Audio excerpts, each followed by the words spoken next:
2 Samuel അധ്യായം 12. ദാവീദ് അനുതപിക്കുന്നു. ഞാൻ കർത്താവിനെതിരായി പാപം ചെയ്തു പോയി. ദാവീദ് പറഞ്ഞു.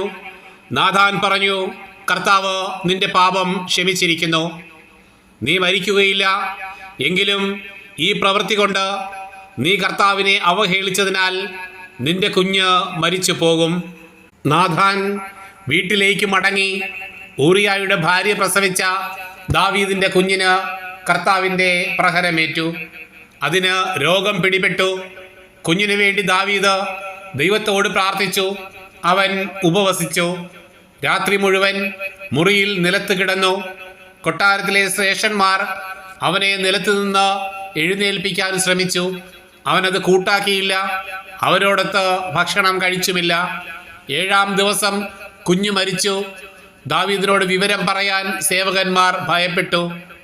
അവർ തമ്മിൽ പറഞ്ഞു, കുഞ്ഞ് ജീവിച്ചിരിക്കുമ്പോൾ പോലും നാം പറഞ്ഞത് അവൻ ശ്രദ്ധിച്ചില്ല. കുഞ്ഞു മരിച്ചെന്ന് നാം എങ്ങനെ അറിയിക്കും? അവൻ വല്ല സാഹസവും കാണിക്കും. സേവകന്മാർ അടക്കം പറയുന്നത് കണ്ടപ്പോൾ കുഞ്ഞു മരിച്ചെന്ന് ദാവീദ് മനസ്സിലാക്കി. കുഞ്ഞു മരിച്ചുവോ? അവൻ തിരക്കി. ഉവ്വ്, കുട്ടി മരിച്ചു, അവർ പറഞ്ഞു. അപ്പോൾ ദാവീദ് തറയിൽ നിന്ന് എഴുന്നേറ്റ് കുളിച്ച് തൈലം പൂശി വസ്ത്രം മാറി ദേവാലയത്തിൽ ചെന്ന് ആരാധിച്ചു. കൊട്ടാരത്തിൽ തിരിച്ചെത്തി ഭക്ഷണം ചോദിച്ചു. അവർ വിളമ്പി. അവൻ ഭക്ഷിച്ചു. ദാവീദിന്റെ ദാസന്മാർ ചോദിച്ചു, ഈ ചെയ്തതെന്ത്? കുഞ്ഞു ജീവിച്ചിരിക്കുമ്പോൾ അങ്ങ് ഉപവസിച്ച് കരഞ്ഞു. കുട്ടി മരിച്ചപ്പോഴാകട്ടെ അങ്ങ് എഴുന്നേറ്റ് ഭക്ഷിച്ചിരിക്കുന്നു. കുഞ്ഞു ജീവിച്ചിരിക്കുമ്പോൾ ഞാൻ ഉപവസിച്ച് കരഞ്ഞു. ശരി തന്നെ, കർത്താവ് കൃപ തോന്നി കുഞ്ഞിൻ്റെ ജീവൻ രക്ഷിച്ചെങ്കിലോ എന്ന് ഞാൻ കരുതി. എന്നാൽ ഇപ്പോൾ അവൻ മരിച്ചിരിക്കുന്നു. ഇനി ഞാൻ ഉപവസിക്കുന്നത് എന്തിന്? കുഞ്ഞിനെ എനിക്ക് വീണ്ടും ജീവിപ്പിക്കാനാവുമോ? ഞാൻ അവൻ്റെ അടുക്കൽ ചെല്ലുകയല്ലാതെ അവൻ എൻ്റെ അടുക്കലേക്ക് വരികയില്ല.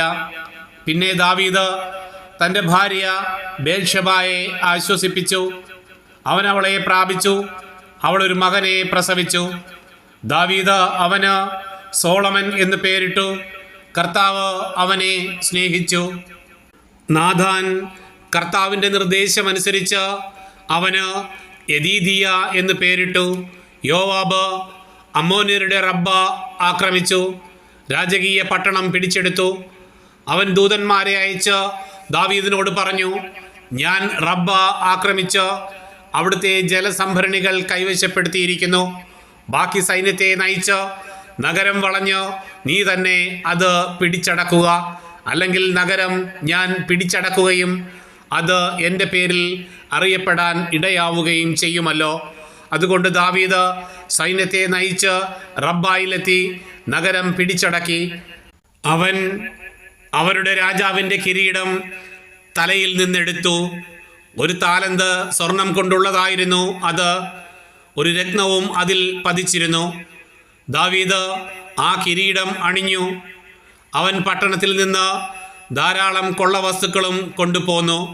നഗരവാസികളെയും അവൻ കൊണ്ടുവന്നു.